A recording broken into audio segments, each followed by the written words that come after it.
Roma pasal 6. Roma pasal 6 ayat 15 mulai sampai ayat 23. Tetapi ayat emas kita ada pada ayat yang ke-19. Roma pasal 6 15 sampai 23. Pak Andrew. Roma 6 ayat 15 sampai 23. Dua macam perhambaan. Jadi bagaimana? Apakah kita akan berbuat dosa karena kita tidak berada di bawah hukum Taurat, tetapi di bawah kasih karunia? Sekali-kali tidak. Iya. Apakah kamu tidak tahu bahwa apabila kamu menyerahkan dirimu kepada seseorang sebagai hamba untuk mentaatinya, kamu adalah hamba orang itu yang harus kamu taati, baik dalam dosa yang memimpin kamu kepada kematian, maupun dalam ketaatan yang memimpin kamu kepada kebenaran. Tapi syukurlah pada Allah. Dahulu memang kamu hamba dosa, tetapi sekarang kamu dengan segenap hati telah mentaati pengajaran yang telah diteruskan kepadamu. Kamu telah dimerdekakan dari dosa dan menjadi hamba kebenaran. Kamu bukan hamba dosa lagi, tapi hamba kebenaran. Terus pas 19. Aku mengatakan hal ini secara manusia karena kelemahan kamu. Sebab sama seperti kamu telah menyerahkan anggota-anggota tubuhmu menjadi hamba kecemaran dan kedurhakaan yang membawa kamu kepada kedurhakaan. Demikian hal kamu sekarang harus menyerahkan anggota-anggota tubuhmu menjadi hamba kebenaran yang membawa kamu kepada pengudusan. 20. Sebab waktu kamu hamba dosa, kamu bebas dari kebenaran. Dan buah apakah yang kamu petik daripadanya? Semuanya itu menyebabkan kamu merasa malu sekarang, karena kesudahan semuanya itu ialah kematian. Ingat, semuanya itu adalah kematian. Saudara pun apapun yang saudara lakukan, ujung-ujungnya saudara harus mati juga. Dua-dua. Tetapi sekarang, setelah kamu dimerdekakan dari dosa dan setelah kamu menjadi hamba Allah, kamu beroleh buah yang membawa kamu kepada kekudusan, dan sebagai kesudahannya ialah hidup yang kekal. 23. Sebab upah dosa ialah maut, tetapi karunia Allah ialah hidup yang kekal dalam Kristus Yesus. Saya tertarik dengan ayat yang ke-15. Tolong sekali lagi baca sebelum kita masuk dalam ayat yang ke-19 menjadi ayat emas kita, Pak Andrew. Ayat yang ke-15. Jadi bagaimana? Apakah kita akan berbuat dosa? Jadi bagaimana saudara-saudara sekalian? Apakah kita akan berbuat dosa? Tidak. Iya, terus. Karena kita tidak berada di bawah hukum Taurat, tetapi di bawah kasih karunia. Meskipun kita hidup di bawah anugerah kasih karunia, tetapi untuk dosa kita katakan tidak. Oh gitu kan, saudara-saudara sekalian. Baik. Berbicara mengenai manusia, maka saya akan bagi menjadi dua bagian besar, yaitu manusia secara lahiriah dan manusia secara rohani. Manusia duniawi ataupun manusia sorgawi. Nah, untuk menjadi murid Kristus, Bapak Ibu, saudara-saudara sekalian, untuk menjadi murid Kristus yang tentunya menjadi murid Kristus yang sejati, saudara dan saya harus melatih diri dan mengembangkan kebiasaan-kebiasaan hidup kita yang baik dan benar. Itu saudara-saudara sekalian. Mulai dari apa? Bertutur kata yang baik, apalagi sikap hati kita yang baik, apalagi cara berpikir kita yang positif, yang memuliakan nama Tuhan. Karena kalau kita berbicara mengenai manusia, pasti ada orang yang berpikirnya untuk Tuhan dan pasti ada orang berpikirnya untuk dunia. Yang setuju katakan amin. Amin. Nah, persoalannya kita ciptaan baru atau ciptaan lama gitu. Kalau saudara menamakan diri ciptaan lama, bolehlah saudara hidup dalam dosa. Tapi kalau saudara menamakan diri manusia baru atau ciptaan baru, maka hendaklah dosa tidak bisa menguasai setiap kita lagi. Kita tahu bersama bahwa kita masih hidup dalam dunia. Tapi ingat, cara berpikir kita, pola pikir kita, karakter kita harus tidak sesuai dengan dunia lagi, tapi harus sesuai dengan Kristus. Oleh sebab itu kita sering dengar begini, menjadi sama seperti Kristus, menjadi karakternya sama seperti Kristus, sifat-sifatnya sama seperti Kristus. Alkitab berkata dalam 2 Korintus pasal 5 ayat yang ke-17. Tolong Pak Andrew baca lagi sebelum saya masuk dalam inti khotbah kita pada saat siang hari ini, yang berbicara mengenai manusia secara utuh. Tapi saya tidak akan berbicara mengenai manusia lama, Tapi saya berbicara mengenai manusia baru. 2 Korintus 5 ayat yang ke-17. 2 Korintus 5 ayat yang ke-17. Jadi siapa yang ada di dalam Kristus, ia adalah ciptaan baru. Yang lama sudah berlalu, sesungguhnya yang baru sudah datang. Saya mau tanya kepada saudara, saudara ciptaan lama atau ciptaan baru? Amin. Berapa persen ini? Saudara menamakan diri saudara ciptaan baru ini ikut-ikutan atau karena ditanyakan pendeta atau gimana? Berapa persen? Saudara ciptaan baru atau ciptaan lama? Berapa persen? Nah, kalau saudara-saudara berkata 100%, saudara berkomitmen dengan perkataan saudara. Apa itu komitmennya? Meninggalkan kebiasaan-kebiasaan yang lama yang tidak sesuai dengan apa? Alkitab, yang tidak sesuai dengan firman Allah, dan melatih diri saudara. Ingat baik-baik, tidak datang secara otomatis, tapi harus melatih diri saudara untuk apa? Tunduk di bawah otoritasnya kuasa Allah. Melatih ini yang susah loh saudara.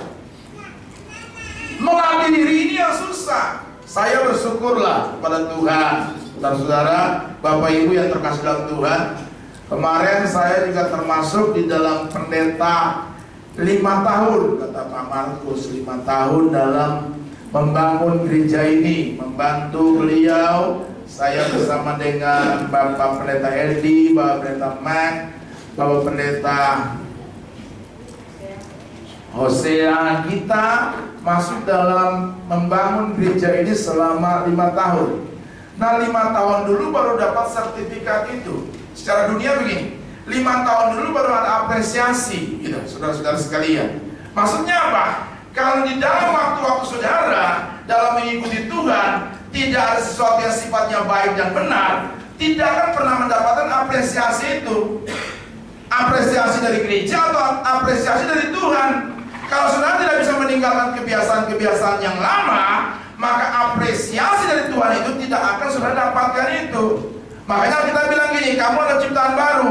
Kalau engkau menamakan diri ciptaan baru, maka konsekuensinya gini, yang lama sudah berlalu, sesungguhnya baru sudah datang, sudah tiba. Dan ayat ini sering dipakai di dalam baptisan pada umumnya. Pada waktu sebelum ditenggelamkan, pendetanya berkata begini, sudah ciptaan baru, oke ya, tenggelamkan mati bersama-sama dengan Kristus. Dengan kata lain, ayo kuburkan kebiasaan-kebiasaan yang lama, sifat-sifat yang lama, karakter-karakter kita yang lama, tinggalkan dan kuburkan itu. Pada waktu kau bangkit juga bersama dengan Tuhan. Nah, ini harus melatih diri saudara, membentuk kebiasaan-kebiasaan yang baru yang seharusnya saudara lakukan sebelum saudara terima Yesus kemarin. Pada waktu saudara ambil langkah untuk menerima Yesus, tinggalkan apa yang namanya kebiasaan-kebiasaan yang buruk, kebiasaan-kebiasaan lama. Manusia lama saudara harus ditinggalkan, masuk kepada kebiasaan yang baru, yaitu apa? Manusia baru, manusia yang diciptakan baru. Roma 6 tadi, Pak Andrew, 13 dan 14. Mundur sedikit. Roma 6 ayat 13 dan 14. Dan janganlah kamu menyerahkan anggota-anggota tubuhmu kepada dosa. Dan kamu jangan menyerahkan kepada apa? Dosa. Terus untuk dipakai sebagai senjata kelaliman. Tetapi apa? Tetapi serahkanlah dirimu kepada Allah sebagai orang-orang yang dahulu mati. Yang dahulu mati, tetapi sekarang apa? Tetapi yang sekarang hidup. Dulu kamu mati, dulu kamu berdosa, dulu kamu jahat, dulu kamu mencuri, dulu kamu berzina, dulu semua segala sesuatu yang berkaitan dengan hukum Taurat, tinggalkan itu. Dan sekarang kamu masuk dalam kebiasaan-kebiasaan yang baru, manusia yang batinnya, manusia rohani kita harus dilatih untuk tinggalkan kebiasaan-kebiasaan yang lama. Nah, terus Pak. Dan serahkanlah anggota-anggota tubuhmu kepada Allah untuk menjadi senjata-senjata kebenaran. Sebab kamu tidak akan dikuasai lagi oleh dosa, karena kamu tidak berada di bawah hukum Taurat, tetapi di bawah kasih karunia. Di bawah kasih karunia kan? Amin saudara. Saudara hidup di bawah anugerah Tuhan ini kan? Amin. Tapi ada banyak orang yang mengatakan begini, ya, saya hidup di bawah anugerah Tuhan, saya hidup di bawah kasih karunia Tuhan, terus berbuat dosa, ya udah lakukan saja. Toh ujung-ujungnya saya pasti masuk surga kok. Betul. Ujung-ujungnya pada waktu saudara terima Yesus sebagai Tuhan dan Juru Selamat masuk surga. Tapi saudara tidak bisa hidup di dalam dosa. Ingat itu, ya kan? Makanya firman Tuhan berkata gini, tetap kerjakan apa? Keselamatanmu dengan takut dan gentar. Nah, sekarang saya mau bertanya kepada saudara, apa kebiasaan saudara pada waktu saudara bangun tidur pagi hari? Doa. Jujur. Apa kebiasaan saudara? Doa. Pada waktu saudara bangun tidur, apa kebiasaan saudara? Doa. Minum kopi? Cari kopi dulu? Cari roti? Minum kopi dan minum makan roti. Begitu? Membaca Quran? Nongkrong dengan teman-teman? Nongkrong di kafe? Segala macam? Nonton TV berjam-jam? Amin saudara? Amin? Seperti itu kebiasaannya. Nah, di rumah sekarang bangun pagi biasanya apa? Satu dulu dong. Saya setiap pagi sekarang semenjak habis ibadah biasa kayak pendeta-pendeta kumpul makan di belakang. Terus mereka bicara mengenai masalah olahraga. Nah pagi ini, saya setiap pagi ini sudah mulai olahraga. Habis doa setengah jam, 45 menit doa, renungkan firman, baca firman. Terus saya olahraga. Olahraganya apa Pak? Lari kompleks. Saya ingat banget Pak Handi bilang gini, kalau lari begitu, terus cepat ngos-ngosan, itu biasanya jantungnya ditutup dengan lemak kebanyakan. Waduh, saya begitu tuh Pak Handi. Saya lari satu kali putar mobil sudah capek, sudah ngos-ngosan. Terus saya pikir apa yang dikatakan Pak Handi. Waduh, berarti jantung saya ini kebanyakan dibungkus dengan lemak gitu saudara sekalian. Saudara bisa lihat saya punya tubuh cukup profesional, cukup suspek, tapi rupanya ada banyak lemak di situ saudara-saudara sekalian. Nah saya mencoba tuh setiap pagi sekarang sudah 2 minggu atau 3 minggu saya rutin laksanakan itu. Pagi satu kali putar agak capek, 2 kali putar agak capek. Nah sekarang saya sudah bisa 3 kali, 4 kali, meskipun cuma 20 menit, 30 menit. Saya ya nggak apa-apa, meskipun lari saya nggak terlalu kencang-kencang banget, tapi lumayan. Daripada jalan kan mendingan lari. Kemarin kita ngomong-ngomong apa mereka punya istilah speednya itu berapa. Terus Pak Edi bilang bahwa berapa tuh kecepatannya. Terus ditanya lagi Pak Markus berapa. Udah Pak Markus kelambatan, ibaratnya kelambatan itu keong. Kalau sampai di sana kita udah sampai di Kabagali, Pak baru sampai di bundaran situ. Nah, saudara-saudara sekalian, yang penting olahraga itu melatih diri saudara-saudara sekalian. Untuk kebiasaan-kebiasaan seperti itu susah loh. Bangun tidur biasanya ngopi, bangun tidur biasanya makan, bangun tidur biasa melaksanakan aktivitas. Terus bangun tidur sekarang diperbiasakan dengan doa. Itu susah. Itu susah. Bangun tidur yang biasanya langsung aktivitas, saya bangun tidur langsung olahraga. Itu susah. Tapi kalau sudah melatih, hasilnya akan pasti positif. Mungkin belum 1 bulan, mungkin 2 bulan ke depan, mungkin 1 tahun ke depan, ataupun mungkin 2 tahun ke depan, tapi hasilnya pasti positif. Amin. Amin. Melatih diri saudara-saudara sekalian dalam hal-hal yang positif. Kebiasaan itu susah untuk dihilangkan. Orang kalau biasanya ngomong jorok, kalau seandainya dihilangkan masalah seperti itu susah. Orang biasa kalau ngomong jorok sedikit-sedikit, waduh, susah.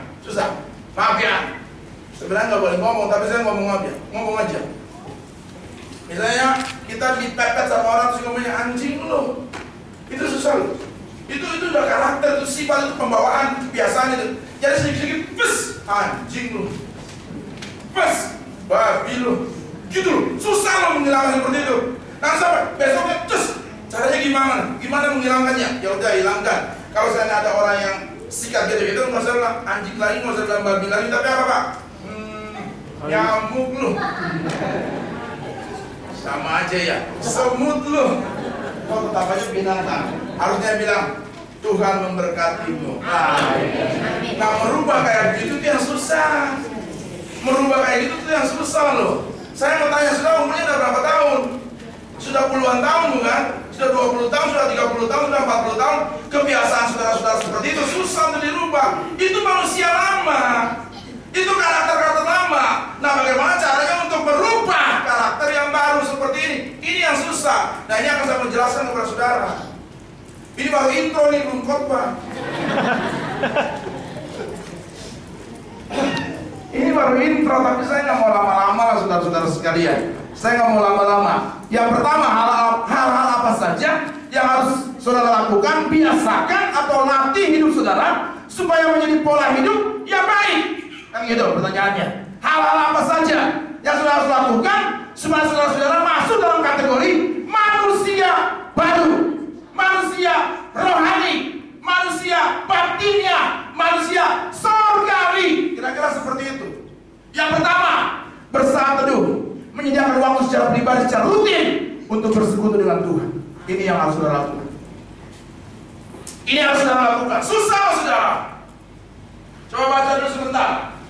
Markus 1, gembala sidang saudara 1 ayat 35. Kalau ngomong Markus kayaknya nggak etis, gembala sidang aja dah. Gembala sidang 1 ayat 35. Markus 1 ayat 35. Saya ya masih Markus loh, Pak. Yang dulu ngomong ya, saya enggak sopan ya, sudah sekalian beliau yang ngomong ya. Sekali lagi, Pak. Silakan. Yesus mengajar di kota-kota lain. Oke. 1 ayat 35 Pak ya? Ya. Oke, langsung. Pagi-pagi benar, Pagi-pagi benar. waktu hari masih gelap, Iya. ia bangun dan pergi keluar. Ia bangun dan pergi keluar. Ia pergi ke tempat yang sunyi dan berdoa di sana. Saat teduh di sana. Ayat 36, satu lagi. Ayat 36. Tetapi Simon dan kawan-kawannya menyusul dia. Terus. Waktu menemukan dia, mereka berkata, semua orang mencari engkau. Semua orang mencari kamu, Tuhan. Tuhan, semua orang mencari kamu. Terus. Jawabnya, marilah kita pergi ke tempat lain, ke kota-kota yang berdekatan, supaya di sana juga aku memberitakan Injil. Karena untuk itu aku telah datang. Kira-kira begini. Tuhan berdoa. Terus Simon datang kepada gurunya gini, kamu dicari sama murid-murid yang lain. Sekarang Tuhan berkata gini, kamu nggak tahu aku sedang bersatu dengan Bapa. Kenapa kamu ganggu? Terus dia pakai kata-kata rohani gini. Nanti kita akan memberitakan Injil. Tapi Tuhan berkata gini, harus berdoa dulu, harus bersatu dulu, harus dengan kuasa Tuhan dulu, baru memberitakan Injilnya disertai dengan kuasa Allah. Ini kebiasaan Tuhan yang sangat luar biasa ini. Saat teduh setiap pagi. Pagi hari lakukan saat teduh dulu sebelum kamu melaksanakan aktivitas. Amin. Itu yang saya bilang tadi, kebiasaan saudara gimana? Kenapa cuma di sini aja?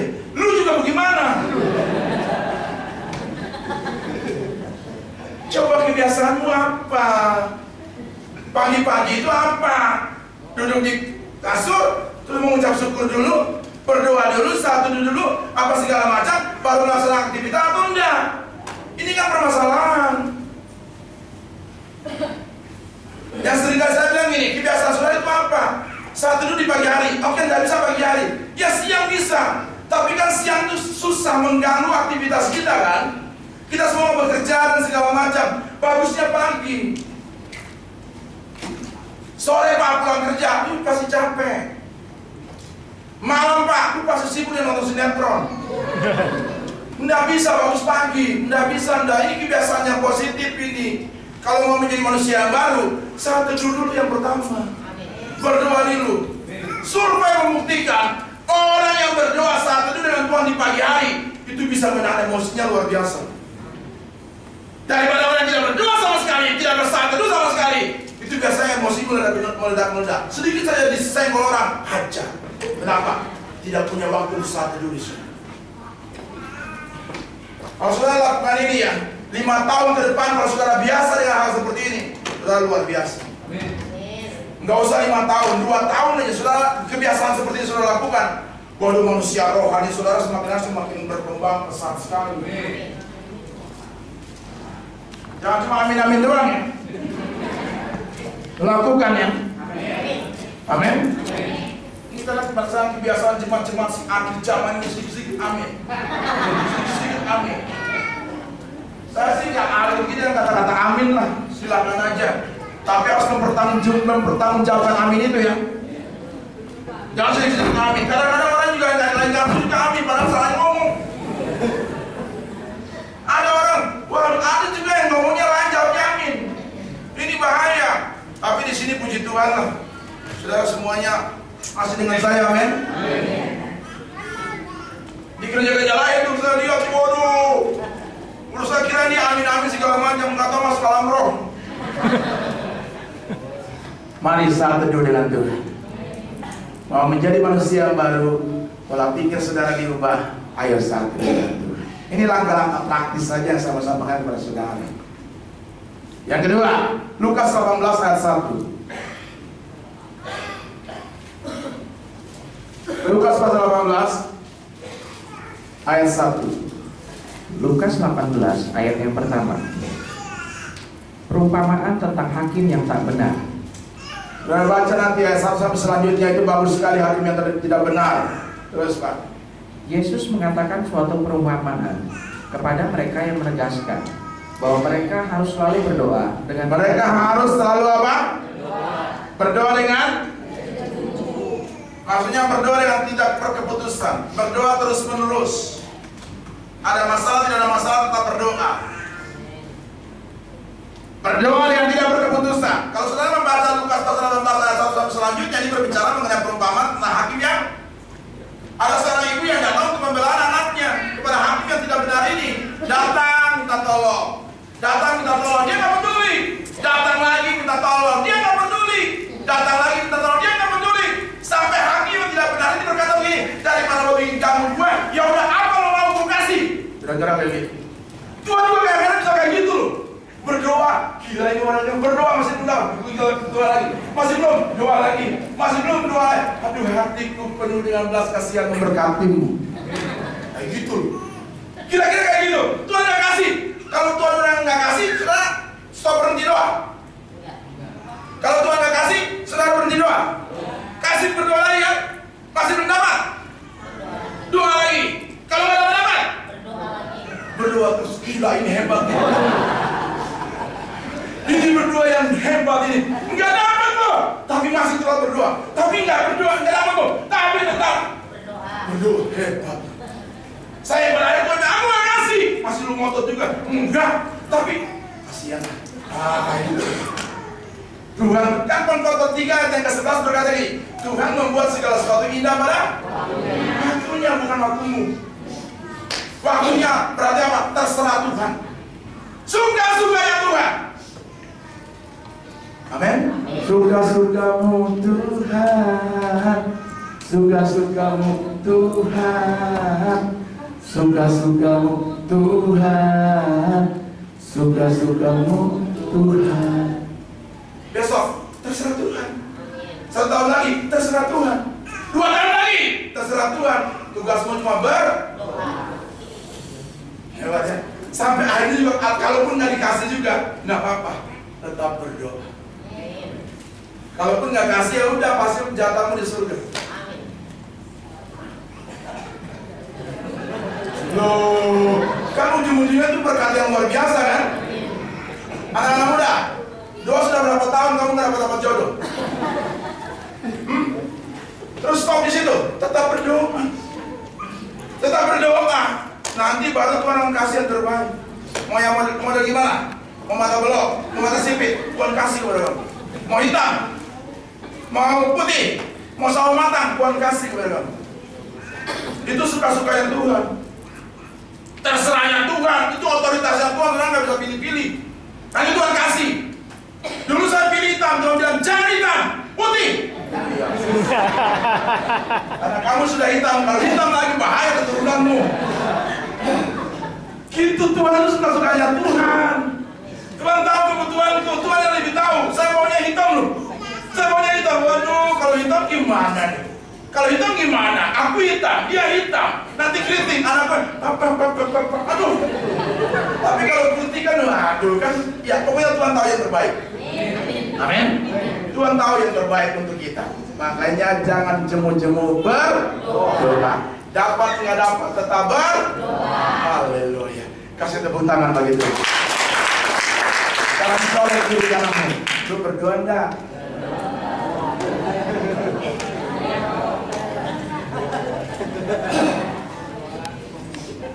Amin. Amin. Itu langkah yang kedua. Langkah yang ketiga agak sedikit kelihatannya materialisme, tapi saya ngomong saja. Ini hal yang baik dan penting, tapi saya bicara saja. Maleakhi pasal 3 ayat yang ke-10. Kalau saudara mau dan biasakan latih hidup saudara, pola hidup saudara untuk menjadi manusia baru. Ini saya ngomong saja, meskipun kelihatannya nggak suka banyak orang mendengarkan kata ini, tapi saya ngomong saja. Maleakhi 3 ayat yang ke-10.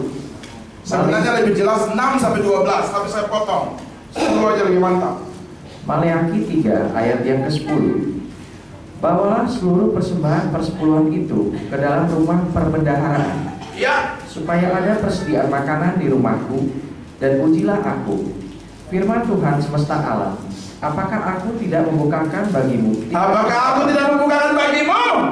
tingkap-tingkap langit, tingkap sorgawi, dan mencurahkan berkat kepadamu sampai berkelimpahan. sampai apa? Jangan tersinggung ya. Saya mau ngomong ya. Bawa perpuluhan ke gereja, ke rumah Tuhan. Kalau ngomong kayak gini kan nggak mau amin kan lu?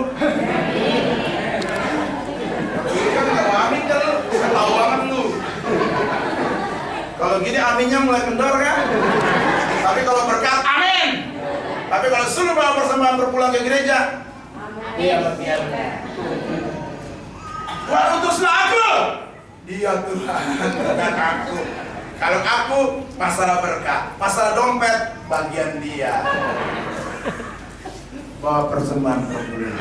Saya tahu. Amin. Amin. Hebat nih Pak. Ntar saya tanya bendahara ya. Saya tanya bendahara ya. Minggu pertama kita buktikan ya. Ini mungkin sudah minggu ke-3 nih. Oke lah, nggak terlalu bermasalah. Nanti minggu pertama saya tanya loh. Saudara, kalau setia dalam perkara yang kecil, Tuhan akan melimpahkan perkara-perkara yang besar. Kalau cuma masalah persembahan perpuluhan saudara nggak bawa, jangan saudara berpikir ini, gereja ini kaya. Saya tahu gereja ini diberkati Tuhan, saya ngerti banget. Tapi persoalannya saudara kasih nggak mendukung pekerjaan Tuhan nggak lewat persembahan-persembahan kayak begini. Amin. Saudara dapat persembahannya berapa? Dapat 100.000, potong 10.000, kasih ke Tuhan. Itu bagian Tuhan, itu haknya Allah. Di gereja kami, gereja GBI, ada banyak pendeta-pendeta juga pro dan kontra mengenai perpuluhan.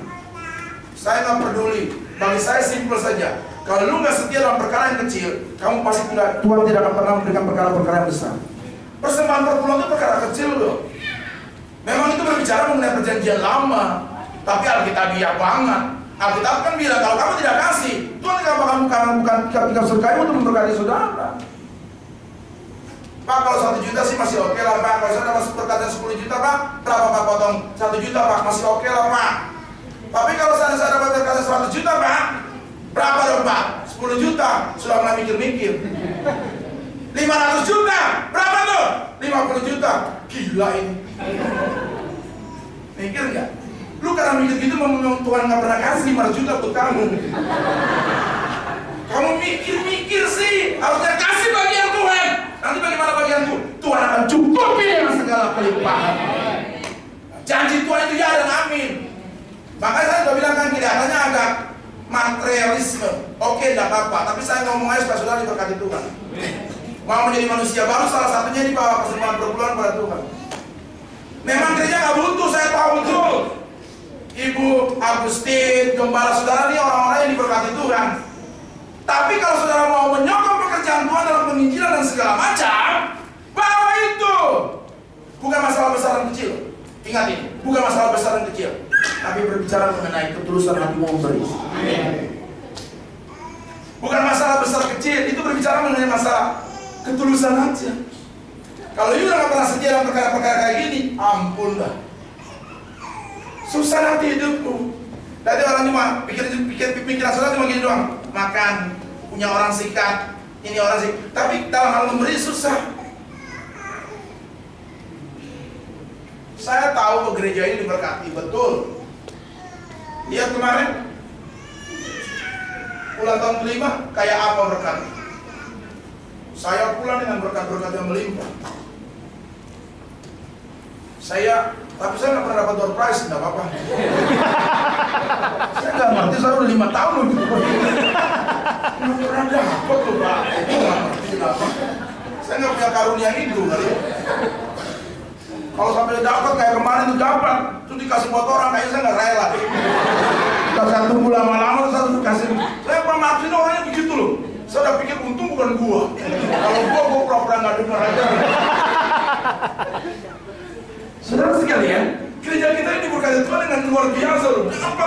5 tahun saya ikut ibadah ucapan syukur loh, nggak pernah dapat itu. Boro-boro, waduh, astor aja gua kagak dapat. Astor aja enggak loh saudara. Apalagi meja dan kursi, ampun dan enggak. Lihat Tuhan memberkati kita aja melimpah aja. Lihat, saya bahagia aja. Ada yang dapat kayak gitu, saya bersyukur aja. Pak Markus ngomong nol, saya bilang, gua nih. Enggak juga. Ada saya pak istri saya bilang, ya, kamu jangan mengharap. Lihat saudara-saudara, masalah-masalah kayak gitu lihat. Itu menandakan bahwa gereja kita diberkati Tuhan. Gereja saya aja maaf ya. Waduh, ya ilah, saya juga kasih door prize, saya ikut-ikutan gereja sini. Tapi ya kayak gitu-gitu banget. Saya kasih lagi kipas angin. Saya pernah dapat itu apa namanya? Saya pernah dapat 3 tahun yang lalu. Saya pernah dikasih spring bed. Ibu Agustin punya adik kirim ke Bogor. Saya dapat itu 1 doang. Soalnya banyak orang ngomong gini, gua. Itu saya dapat, tau gak? Saya dapat, tapi kembali yang dapat kan nggak tega, gua kasih lagi. Saya dapat itu pas dibuka, nomor saya. Harus saya bilang istri saya gini, saya bilang, saya udah tahu, lempar. Waduh, nggak enak loh. Padahal spring bed saya juga sudah mulai rusak. Ibu Agustin ingat ya, saya udah mulai rusak. Karena sudah dapat loh. Tapi ya Tuhan tetap mencukupi saja. Tuhan tetap memberkati saja. Amin. Caranya gimana? Kasih perpuluhan. Gereja nggak membutuhkan, saya tahu. Tapi saudara tahu nggak? Gereja juga perlu dengan masalah-masalah kayak gitu. Emang kalau ada yang sakit kita mau bayar dokter pakai apa? Dan gereja kadang-kadang bersosialisasi dengan model-model kayak gitu loh. Saya tahu gereja ini waduh, kadang-kadang sampai hebat kayak begitu memperhatikan. Misi kemana-mana. Waktu banjir kemarin saya lihat mana-mana mereka turun ke kali. Saya lihat Pak Hendro putih kayak gini turun di banjir-banjir, kasih sembako segala. Itu karena persembahan kayak begitu. Kurang sebenarnya, mereka tambahkan semuanya itu. Tapi lihat gereja ini kurang nggak? Enggak. Gereja tetap diberkati Tuhan. Amin. Tetap diberkati Tuhan. Ingat itu, kasih perpuluhan. Jangan hitung-hitung dengan Tuhan. Kalau kamu hitung-hitung dengan Tuhan, saudara tahu nggak? Napas saudara dari siapa? Tuhan. Saudara napas dari siapa? Gratis kan? Tuhan tahu. Lu mau hitung-hitung dengan Tuhan. Sekali-sekali kamu pergi ke ICU. Di rumah sakit dekat di sini. Kamu lihat di sini orang di ICU napasnya bayar. Lu napas gratis. Buang sembarangan. Buang atas, buang bawah, buang sembarangan. Kalau Tuhan mau hitung-hitung dengan saudara, susah nanti. Jangan pernah hitung-hitung dengan Tuhan. Setia dalam perkara kecil, Allah akan berikan kepadamu perkara yang besar. Langkah yang selanjutnya, 2 lagi yang saya selesaikan. Ibrani 25. Hal-hal yang keempat, ada 5 hal yang saya mau sampaikan kepada saudara-saudara sekalian menyangkut manusia baru. Ibrani 10 ayat 25, Pak Andrew. Ibrani 10 ayat 25. Janganlah kita menjauhkan diri dari pertemuan-pertemuan ibadah kita, seperti dibiasakan oleh beberapa orang. Tetapi marilah kita saling menasihati dan semakin giat melakukannya menjelang hari Tuhan yang mendekat. Amin. Amin, saudara. Amin. Apa itu, Pak? Manusia baru identik dengan ibadah. Saya nggak peduli saudara suka dengan saya atau tidak. Tapi saya memberitahukan, Alkitab bilang begini, jangan menjauhkan diri dari pertemuan-pertemuan ibadah. Dengan kata lain, saya seringkali ngomong di tempat ini, datang ibadah kepada Tuhan, datang ke gereja, datang memuji Tuhan di gereja. Nggak ada kata yang mengatakan bahwa hari Minggu sibuk, nggak bisa. Minggu harus ibadah. Kalau mau berdebat dengan saya, saya mau ngomong ya, jangan tersinggung ya. Saya mau ngomong, mau berdebat dengan saya, jangan tersinggung ya. Nggak level. Pokoknya ibadah, hari Minggu ibadah. Amin. Ibadah. Banyak berkat-berkat di situ. Proskuneo itu berbicara mengenai apa? Memberikan nilai tertinggi kepada Yesus dalam ibadah. Lateo itu apa? Ayo ini melayani dengan sungguh-sungguh. Episinagogen, apa itu? Meeting together, pertemuan bersama. Dalam apa? Ibadah. Jadi kalau saudara mengerti masalah-masalah kayak ini, ibadah mendatangkan berkat yang luar biasa. Orang mau ngomong apapun, ke Ancol, no! 10.30, 11, ada ibadah gitu. Ke puncak, nanti saja saya mau bertemu dengan bos di atas segala bos, Yesus Kristus. Dalam apa? Ibadah. Kok hebat banget ya? Gitulah orang mau beribadah kepada Tuhan. Jadi orang nggak bisa kamu bukan. Rabu, enggak, itu hari berikan Tuhan. Minggu, enggak bisa. Tapi nanti Bapak RT mau datang, bilang dia tunggu saya dari ibadah. Gitu loh. Pak RT mau datang loh Pak, tunggu, saya mau bertemu dengan Yesus dulu. Baru RT udah sombong, Yesus lebih daripada lu. Baru RW aja udah sombong, saya mau ketemu bos di atas segala bos dulu. Baru janji dengan dia. Jam berapa? Jam 2 Pak RT datang ke rumah. Pak RT udah datang jam 3. Hebat, itu baru orang mengerti apa artinya ibadah. Amin saudara. Amin. Jadi kita pendeta juga tahu. Jangan sudah datang ke tempat ini cuma hanya melihat siapa pendetanya. Salah. Lihat siapa Tuhan. Lihat Tuhan Yesus yang berkata gini, marilah kepadaku semua yang berdosa dan berbeban berat, aku akan berikan kelegaan. Amin. Nggak usah perlu lihat. Sekarang kan hebat kan GFC kan, pasang-pasang di sana kan, di mana di brosur-brosur apa namanya itu, spanduk segala macam. Lu nggak usah lihat. Pendeta, nggak usah perlu lihat. Mau pendeta siapa kek? Datang GFC mengundang saudara-saudara sekalian. Amin. Amin. Mengerti arti ibadah. Mau saya khotbah, mau gembala saudara khotbah, mau Pak Edi khotbah, mau siapa khotbah, tidak ada urusan. Yang penting saudara bertemu dengan Yesus Kristus Tuhan. Amin. Amin. Amin. Jadi mari kita mendeklarasikan ini. Orang bilang tidak bisa hari Minggu hari Tuhan. Hari Senin gimana? Semuanya untuk Tuhan. Tapi Minggu tidak ada alasan untuk beribadah kepada Tuhan. Amin saudara. Kasih tahu tepok kiri kanannya. Ayo hari Minggu jangan kasih macam-macam, kasih Tuhan. Tepok, kasih Tuhan. Haleluya. Yang terakhir, Pak Andrew baca dan saya akan selesaikan ayat ini. Hal yang terakhir, Yohanes 13 ayat 34 dan 35. Yohanes 13 ayat 34 dan 35. Iya.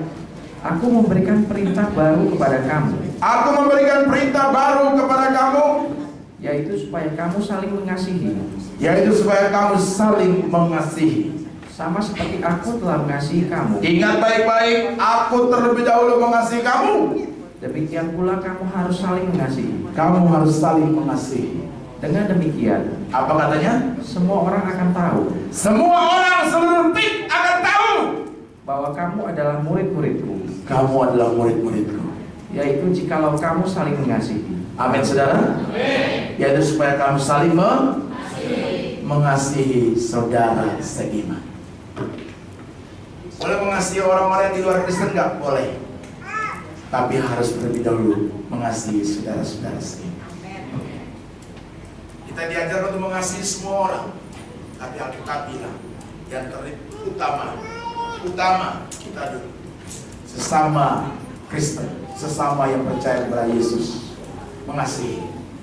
Jangan jengkel lagi. Lihat dia mengasihi. Lihat Ibu Simon, haleluya. Lihat Ibu Petrus, puji Tuhan. Lihat Ibu Simon Petrus, haleluya. Sama-sama saling mengasihi. Tuhan taruh dalam hati saya untuk mengasihi hambanya, Pendeta Markus Sutantia. Tuhan taruh dalam hati saya untuk mengasihi hambanya, Pendeta Edi. Dan saya juga tahu Tuhan taruh hati mereka untuk mengasihi saya. Sama-sama saling mengasihi. Tuhan taruh hati saya untuk mengasihi ibu yang terkasih, Ibu Agus. Dan saya juga percaya Ibu Agustin juga mengasihi saya. Tuhan taruh hati saya untuk mengasihi jemaat GMC. Makanya saya 5 tahun pengabdian saya kepada gereja ini. Nggak ada mas, nggak ada apa-apa. Jangankan 5 tahun Pak Markus. Sampai Tuhan datang, kita akan bersama-sama mengasihi Tuhan. Amin. Saya nggak ngerti Tuhan datang itu kapan. Nggak ada seorang pun yang tahu.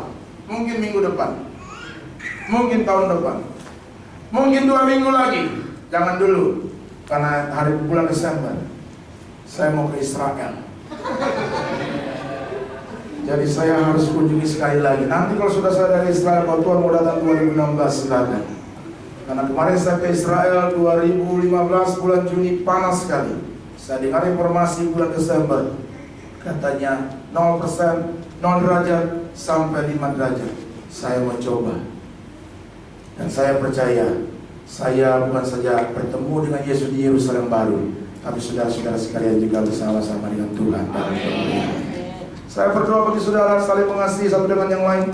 Selama hamba Tuhan saling mengasihi, supaya terjalin satu kasih yang sangat luar biasa. Ingat baik-baik, yang lama sudah berlalu, yang baru sudah datang. Jangan lagi menjadi manusia yang lama, tetapi menjadi manusia yang baru. Amin, saudara. Sampai berjumpa pada program selanjutnya. Tuhan memberkati.